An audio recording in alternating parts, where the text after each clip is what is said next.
Welcome to all student on YouTube channel Vinayak institute. Student एक बार फिर से स्वागत है सभी का विनायक इंस्टीट्यूट के यूट्यूब चैनल पर। आज बिजनेस इकोनॉमिक्स में हम लोग आज स्टार्ट करेंगे अपना एक टॉपिक, बहुत ही इंपॉर्टेंट टॉपिक है जिसका नाम है elasticity of demand. Elasticity of demand से पहले आप हम लोगों ने चैप्टर स्टार्ट किया था law of demand. Law of demand के 2 पार्ट थे जिसमें हमने लॉ ऑफ डिमांड को अच्छे से समझा था, और जिसने इसको नहीं देखा होगा अभी तक लॉ ऑफ डिमांड को, उसको देख लेगा ताकि इलास्टिसिटी ऑफ डिमांड आपको अच्छे से समझ में आ जाए स्टूडेंट। ठीक है, चलिए देरी नहीं करते हैं और अपने वीडियो को स्टार्ट करते हैं। इलास्टिसिटी ऑफ डिमांड, देखिए इलास्टिसिटी ऑफ डिमांड है क्या? मांग की लोच। तो एक सबसे पहले तो ये देखिए कि इसकी अवधारणा किसने दी? मार्शल ने दी। ये क्वेश्चन आपसे पूछ सकता है कि मांग की लोच की अवधारणा किसने दी? मार्शल ने दी। अच्छा, अब क्या कह रहा है? मांग का नियम ये बताता है, देखिए पीछे वीडियो आप देखिएगा पहला वाला पार्ट, तो मांग का नियम ये बताता है कि किसी वस्तु के मूल्य में होने वाली वृद्धि से मांग कम हो जाती है। सीधी सी बात है कि मूल्य बढ़ेगा तो मांग क्या हो जाएगी? कम हो जाएगी। परंतु यह नहीं बताता कि कितनी कम हो जाएगी।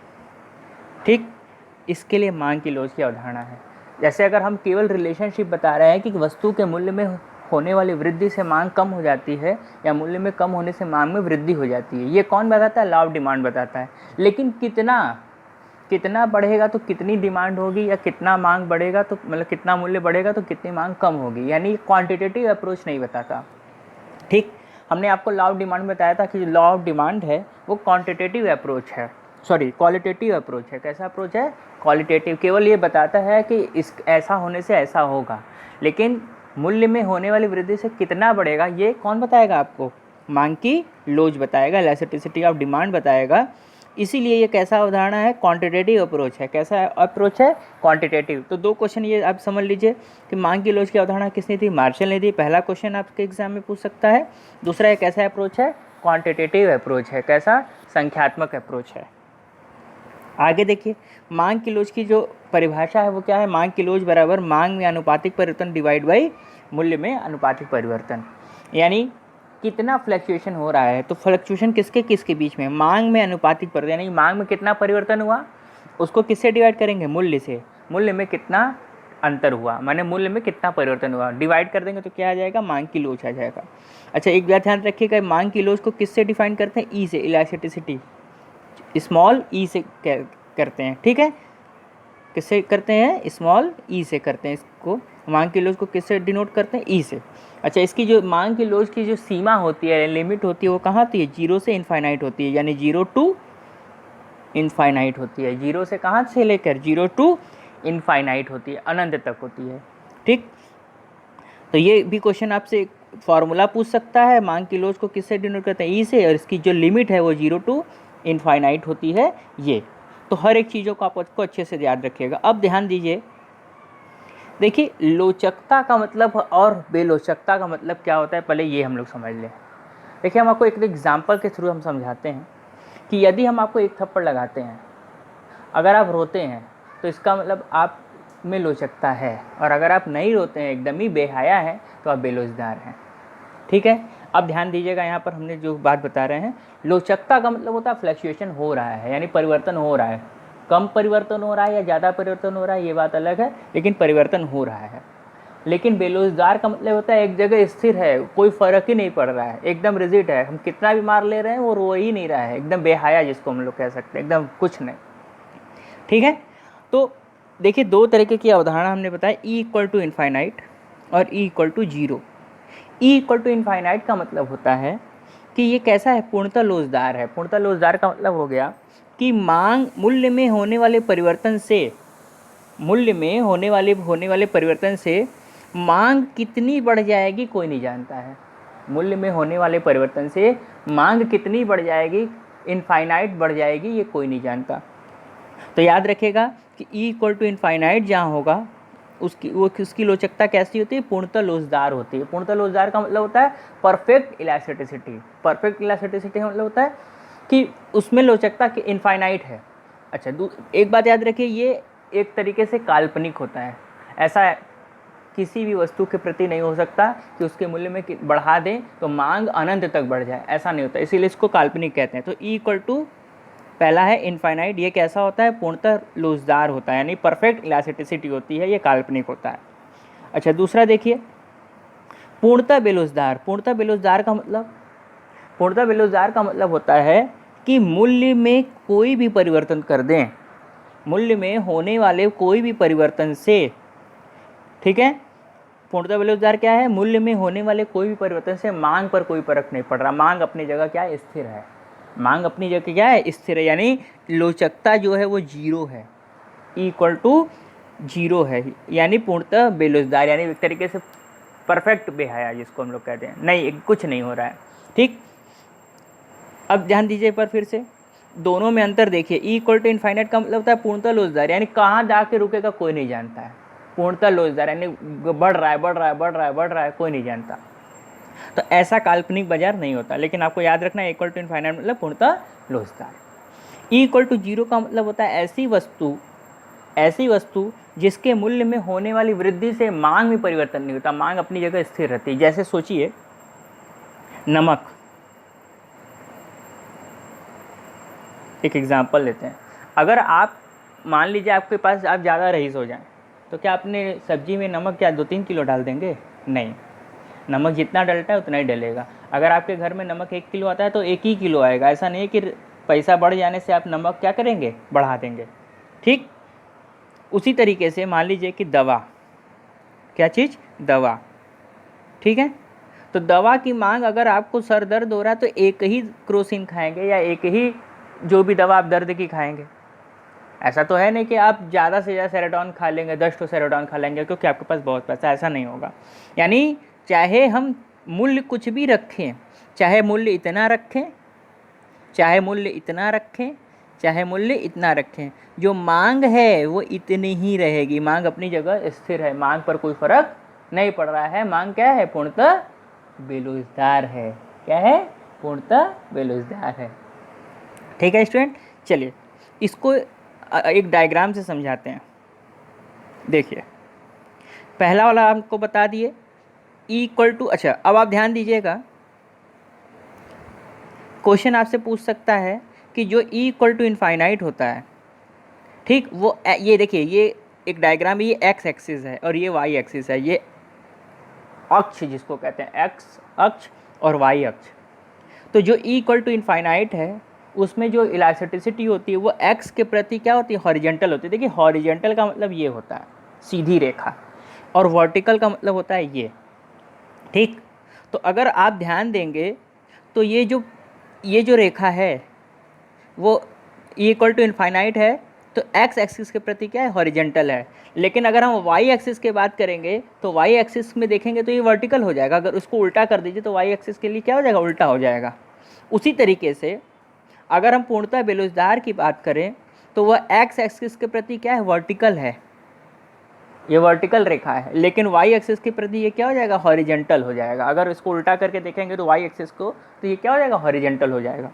तो ये भी क्वेश्चन आपसे पूछ सकता है कि ई इक्वल टू इनफाइनाइट अगर किसी की लोचकता है तो हॉरिजेंटल रेखा होती है, वर्टिकल रेखा होती है, सीधी रेखा होती है, इनमें से कोई नहीं होती। तो क्या देखेगा? किसके?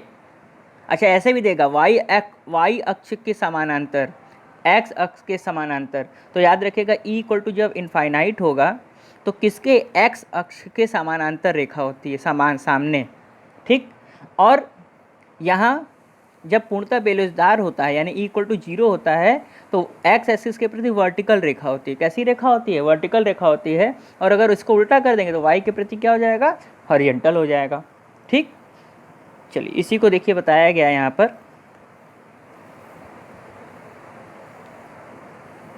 क्या कह रहा है? अगर ई इक्वल टू इनफाइनाइट है तो इसका मतलब क्या है? पूर्णतः लोचदार है, पूर्णतः बोलेदार। ये लेकिन ये कैसा है? काल्पनिक है। और ये एक्स अक्ष के समानांतर होता है, यानी अभी हमने बताया था ना क्या होता है? एक्स अक्ष के समानांतर होता है। इसी को हॉरिजेंटल, समतल देखा कहता है। ये क्या है? हॉरिजेंटल है। हमने आपको बताया था ना ये क्या है? हॉरिजेंटल। अच्छा, ई इक्वल टू जीरो का मतलब क्या होता है? ये लोचकता के बारे में बात कर रहा है। लोचकता का मतलब होता है मूल्य में होने वाले परिवर्तन से मांग पर क्या फ़र्क पड़ रहा है। तो यहाँ पर कितना फ़र्क पड़ रहा है कोई नहीं जानता, अनंत फ़र्क पड़ रहा है। यहाँ पर कोई फ़र्क नहीं पड़ रहा है, यानी इक्वल टू जीरो का मतलब कोई फ़र्क नहीं पड़ रहा है। पूर्णतः बेरोजगार है यानी कोई मतलब नहीं। इसमें एग्जाम्पल क्या क्या है? नमक, जीवन रक्षक दवा। तो याद रखिएगा नमक हो गया। अच्छा, ऐसा सोचिए जैसे आप बहुत ज़्यादा जो है कोई बीमार है और उसको पानी चढ़ना है, तो आप जाके वहाँ बार्गेनिंग करेंगे, 10 रुपये की जगह और 20 रुपया लेगा तो भी आप देंगे ही देंगे। उसी तरीके से अगर इंजेक्शन लगना है एक ठो, तो ऐसा थोड़ी ना है कि आप कहेंगे कि नहीं हमारे पास बहुत पैसा है, एक काम करिए इंजेक्शन का दाम कम हो गया है तो एक काम करिए 2 ठो लगा दीजिए, ऐसा नहीं करेंगे। तो वहाँ पर जो लचकता होती है, फ्लक्चुएशन होता है, वो क्या होता है, जीरो होता है, ठीक। और ये वाई एक्सिस के समानांतर होती है, देखिए ऐसे ऐसे होता है ना, तो ये एक्स एक्सिस है और ये वाई, तो ये वाई के समानांतर है और ये एक्स एक्सिस के समानांतर, और एक्स एक्सिस के ये वर्टिकल होता है, ठीक है। यानी यहाँ पर जो रेखा होगी वो एक्स एक्सिस के वर्टिकल होती है, लंबवत होती है, लेकिन वाई एक्सिस के क्या होती है, समानांतर होती है। देखिए एक्स एक्सिस के तो वर्टिकल है, लेकिन वाई एक्सिस के अगर ऐसे उल्टा कर देंगे तो ये क्या हो जाएगा, उसके समानांतर हो जाएगा। अच्छा, अब देखिए एकदम सिंपल सा एग्जांपल हम आपको दे रहे हैं। अगर मान लीजिए कि अगर आपको एक थप्पड़ मारते हैं, एक थप्पड़ लगाने से अगर आप एक थप्पड़ के बराबर रोते हैं तो इक्वल 1, एक थप्पड़ से लगाते हैं आप बहुत ज़्यादा रोने लगते हैं, एक थप्पड़ से ज़्यादा, लोग कहते हैं ना बहुत ज़्यादा नहीं रो रहे हो, तो वो क्या है, वो ग्रेटर देन 1 है। लेकिन अगर हम एक थप्पड़ मारे हैं और आप एकदम एक को आंसू नहीं निकाल रहे हैं, एक दो आंसू निकाल कर बस, तो वो लेस देन 1 हो गया। तो जैसे देखिए E equal to less than, E less than 1 का मतलब होता है बेलुसदार। जैसे किसी वस्तु के मूल्य में अगर 20% की बढ़ोतरी हो रही है, यानी मूल्य कितना बढ़ा, 20%, लेकिन उसके जो मांग है उसमें कितना कमी हो गया, 15% हो गया। यानी अगर सोचिए होना क्या चाहिए था, 20% अगर मूल्य बढ़ा है तो मांग भी कितना घटना चाहिए, 20% घटना चाहिए, लेकिन ऐसा नहीं हुआ, क्या हुआ, कम हो गया। तो ऐसी वस्तु, तो इसको हम लोग क्या कहेंगे, ई लेस देन 1। यहाँ तक समझ लीजिए पहले। ई इक्वल टू 1 का मतलब होता है इकाई के बराबर। अगर 10% मूल्य घट रहा है तो मांग मतलब बढ़ रहा है, तो मांग भी कितनी घट रही है, 10% घट रही है। अच्छा, ग्रेटर देन 1 का मतलब हो गया कि 10% जो है वो मूल्य में कमी हुई तो मांग कितनी बढ़ गई, 15% बढ़ गई। यानी मूल्य की से समान अगर फ्लक्चुएशन अगर मांग में हो रहा है, मूल्य में होने वाले परिवर्तन का सेम अगर हो रहा है तो इक्वल टू 1, उससे मूल्य से मांग में कम परिवर्तन हो रहा है तो लेस देन 1, और उससे ज़्यादा परिवर्तन हो रहा है तो ग्रेटर देन 1। यहाँ देखिए कि मूल्य में परिवर्तन 20, मांग में परिवर्तन 15, उसकी अपेक्षा कम है, 20 से कम है तो लेस देन 1। यहाँ पर क्या है, दोनों बराबर है तो इक्वल टू 1, और यहाँ पर क्या है, 10 है और इससे ज़्यादा है, यानी 10% अगर मूल्य में कमी हुई तो मांग में कितना बढ़ोतरी हो गई, 15% बढ़ोतरी हो गई, तो ये ग्रेटर देन 1 है। आपसे क्वेश्चन क्या क्या पूछता है, ई लेस देन 1 अगर कोई वस्तु है तो उसकी लोचकता कैसी होगी, बेलोचदार होगी। ई इक्वल टू 1 है तो इकाई के बराबर होगी, और ई ग्रेटर देन 1 है तो अत्यधिक लोचदार होगी। इसमें कौन सी वस्तु आती है, ध्यान दीजिएगा। ई लेस देन 1 का मतलब होता है अनिवार्य वस्तु या आवश्यक वस्तु, जैसे भोजन, कपड़ा। अब ध्यान दीजिए कि अगर मान लीजिए कि किसी भोजन में, जैसे मान लीजिए किसी आपके घर जब राशन आता है, वस्तुओं का दाम अगर कम हो जाए तो आप राशन की मात्रा को क्या करेंगे, बहुत ज़्यादा बढ़ाएंगे, नहीं। मूल्य में अगर 20% की कमी हो जाएगी तो आप क्या करेंगे, मांग में जो परिवर्तन होगा वो थोड़ा कम होगा। ऐसा नहीं है कि आप क्या करेंगे, बहुत ज़्यादा कम कर देंगे, ठीक है। अगर सोचे कि आटे का दाम 30 से 40 हो जाए, जैसे एक और एग्जांपल हम आपको दें, आलू 20 रुपये किलो था, 25 रुपये किलो हो गया, तो आप क्या करेंगे, आप क्या आलू को आधा किलो खरीदना शुरू कर देंगे, नहीं। हो सकता है कि अगर आप 4 किलो 5 किलो लेते थे तो 3 किलो लेंगे, ठीक है। तो अनिवार्य या आवश्यक वस्तुओं की जो मांग होती है वो कैसी होती है, बेरोजगार होती है। देखिए कोई भी क्वेश्चन किसी तरीके से ही पूछा जा सकता है। एग्जाम्पल के तौर पर भी आपसे पूछ सकता है कि यदि किसी वस्तु के मूल्य में 20% की कमी होती है और उसके मांग में 15% की वृद्धि होती है तो वो वस्तु कौन सी होगी, ई लेस देन 1 होगी, ई ग्रेटर देन 1 होगी, ई इक्वल टू 1 होगी। तो याद रखिएगा कि जब ये कुछ भी हो सकता है, 20-15 की जगह कुछ भी हो सकता है, बस आप ये देखिएगा कि मूल्य में होने वाले परिवर्तन से मांग पर जो फर्क अगर कम पड़ रहा है तो लेस देन 1, ज़्यादा पड़ रहा है तो ग्रेटर देन 1, और अगर बराबर पड़ रहा है तो इक्वल टू 1, ठीक। तो बेरोजगार वस्तुओं में, यानी अगर ऐसी वस्तु ई लेस देन 1 कौन सी वस्तु होती है, यानी ऐसी वस्तु, इन सारी वस्तु में कौन सी वस्तु आती है, अनिवार्य आवश्यक वस्तु, जैसे भोजन और कपड़ा। जैसे मान लीजिए कपड़े का मूल्य कम हो गया, जैसे 20% सेल लगती है, तो आप क्या करेंगे, ज़्यादा थोड़ी ना ले लेंगे, बहुत ज़्यादा कम हुआ तो आप 1 से 2 लेंगे, तो ऐसी वस्तु जिनमें मूल्य में होने वाले परिवर्तन से मांग पर बहुत कम फर्क पड़ता है, मांग पर ज़्यादा फर्क नहीं पड़ता, उसकी तुलना में, यानी मूल्य की अपेक्षा मूल्य में 20% की कमी हुई तो मांग पर 20 से कम परसेंटेज में फ़र्क पड़ा, तो वो कौन सी वस्तु कहलाएगी? अनिवार्य वस्तु कहलाएगी। एग्जाम्पल भोजन, कपड़ा, इसका वक्र कैसा होता है? ढालू होता है। ठीक है, कैसा होता है? ढाल की तरह होता है। चलिए आगे क्या कह रहा है? E=1। E=1 का मतलब क्या हो गया? आरामदायक वस्तु। अब आप ध्यान दीजिए, अगर एक कमरे में एक पंखा लगाना है, अचानक से पंखे का दाम कम हो गया तो क्या करेंगे आप? 2 पंखा लगा देंगे? नहीं। उसी तरह से सोचिए कि अगर एक कमरे में एक टीवी लगेगी और टीवी का दाम कम हो गया तो आप क्या करेंगे? चारों दीवार पर टीवी लगा देंगे? नहीं। आरामदायक वस्तुओं में जो लोचकता होती है वो =1 होती है, यानी उसकी जितनी ज़रूरत होगी उतना ही, चाहे दाम में कुछ भी फ़र्क पड़े, उसकी जितनी आवश्यकता है उतना ही आप करेंगे। ठीक है, ये ज़रूर हो सकता है कि जैसे मान लीजिए कि एक कमरे, बड़ा कमरा था, आप एक पंखे से काम चला रहे थे, तो आप हो सकता है 2 पंखा लगा लें। या ऐसा हो सकता है कि अगर मान लीजिए कि आपके घर में 3 फ्लोर होगा और एक ही जगह टीवी है और टीवी का दाम कम हो गया, तो ये हो सकता है कि आप अपने कमरे में भी टीवी लगा लें, ये हो सकता है। लेकिन आरामदायक वस्तुओं में, किसमें? आरामदायक वस्तुओं में E=1 होता है। E=1 होता है, जिसको इकाई के बराबर लोचकता कहते हैं। ठीक है, 10% और 10% दोनों बराबर हो गया। जैसे पंखा और टीवी, भाई पंखा जितना लगना है उतना ही लगेगा, टीवी एक लगनी एक ही लगेगा, ऐसा थोड़ा, यानी दोनों बराबर है। इसको हम लोग कौन सा, इसको समकोणीय अधिनंत्र कहते हैं। बस इसको आप याद रखिएगा, अगर कोई वस्तु E=1 है तो उसका जो डायग्राम होता है वो रेक्टेंगुलर हाइपरबोला होता है। कैसा होता है? रेक्टेंगुलर हाइपरबोला होता है। अब E>1 कैसा? ये ग्रेटर देन में अत्याधिक लोचदार, यानी फ्लक्चुएशन बहुत ज़्यादा है। यहाँ मूल्य में 10% फर्क पड़ रहा है तो उसके से ज़्यादा फर्क पड़ रहा है किस पे? मांग पर। ऐसी वस्तु कौन सी वस्तु होती है? विलासिता की वस्तु होती है।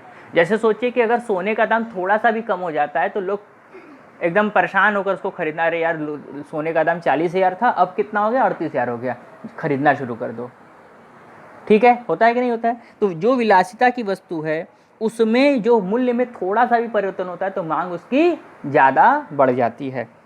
जैसे गोल्ड का एग्जांपल लें, जैसे मान लीजिए 40,000 सोना था तो लोग कह रहे हैं बड़ा महंगा है, लेकिन जैसे ही 38,000 हो गया तुरंत ही सोने की जो मांग है वो क्या हो जाएगी? बढ़ जाएगी। क्यों? क्योंकि लगेगा यार 40,000 सोना तो अब क्या हो गया? कम हो गया। तो उसको हम लोग क्या करेंगे? इसका क्या होता है? इसका जो दिमाग, मतलब जो वक्र होता है वो कैसा होता है? चपटा होता है। कैसा होता है? चपटा। तो आपको याद क्या क्या सारी चीज़ें करनी हैं, क्या चीज़ें समझनी हैं, ये देखिए। जो समझने वाली सारी चीज़ें हैं वो ये सारी चीज़ें हैं। E=∞ में पूर्णतः लोचदार होता है, एक्स एक्सिस से समानांतर होता है। ठीक, और ये वाई एक्सिस के समानांतर होता है और एक्स एक्सिस के वर्टिकल होता है। कौन सी वस्तु आएगी? नमक। आपसे क्वेश्चन पूछ सकता है नमक की लोचकता क्या है? नमक की लोचकता E=0 है। आपसे क्वेश्चन पूछ सकता है पंखे या टीवी की लोचकता क्या है? E=1 है। आपसे क्वेश्चन पूछ सकता है विलासिता वस्तुओं की लोचकता क्या होती है? >1 होती है। आरामदायक वस्तु की लोचकता क्या होती है? E=1 होती है। ये एग्जाम्पल भी दे सकता है कि यदि किसी वस्तु के मूल्य में इतना परिवर्तन हो रहा है और मांग में इतना परिवर्तन हो रहा है तो लोचकता क्या होगी? >1 होगी, <1 होगी। तो बस ये याद रखिएगा कि मूल्य में अगर 5% है और ये 5% है, फिर से बता दे रहे हैं, अगर 5 और 5% है मान लीजिए तो E=1 हो गया। 5 से 10% है तो >1 हो गया, और अगर मान लीजिए 5 से 2% हो गया तो <1 हो गया। ठीक, तो ये था आपका इलास्टिसिटी ऑफ डिमांड। ये इसको डिग्री कहते हैं। ठीक है ना, मांग के लोच के डिग्रीज कहते हैं, अलग अलग मापन है। ठीक है, अब मांग के लोच को मापने की कौन कौन सी विधि है, इसको आपको क्रैमिंग करना है, इसको आपको लर्न करना है। आपसे सीधे सीधे क्वेश्चन पूछेगा मांग की लोच को मापने की विधि।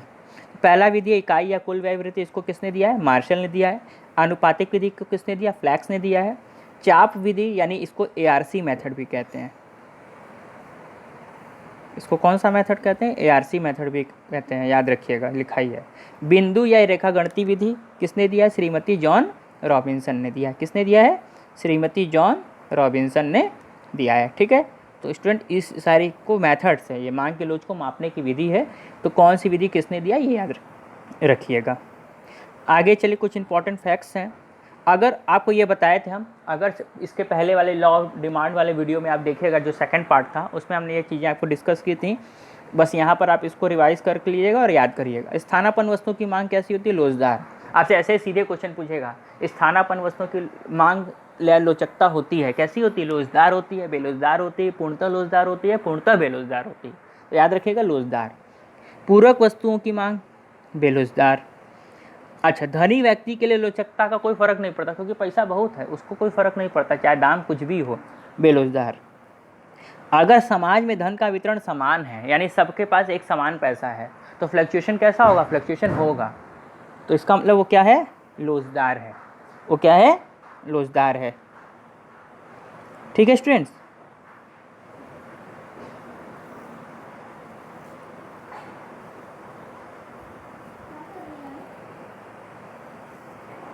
ठीक है, चलिए आगे चलिए।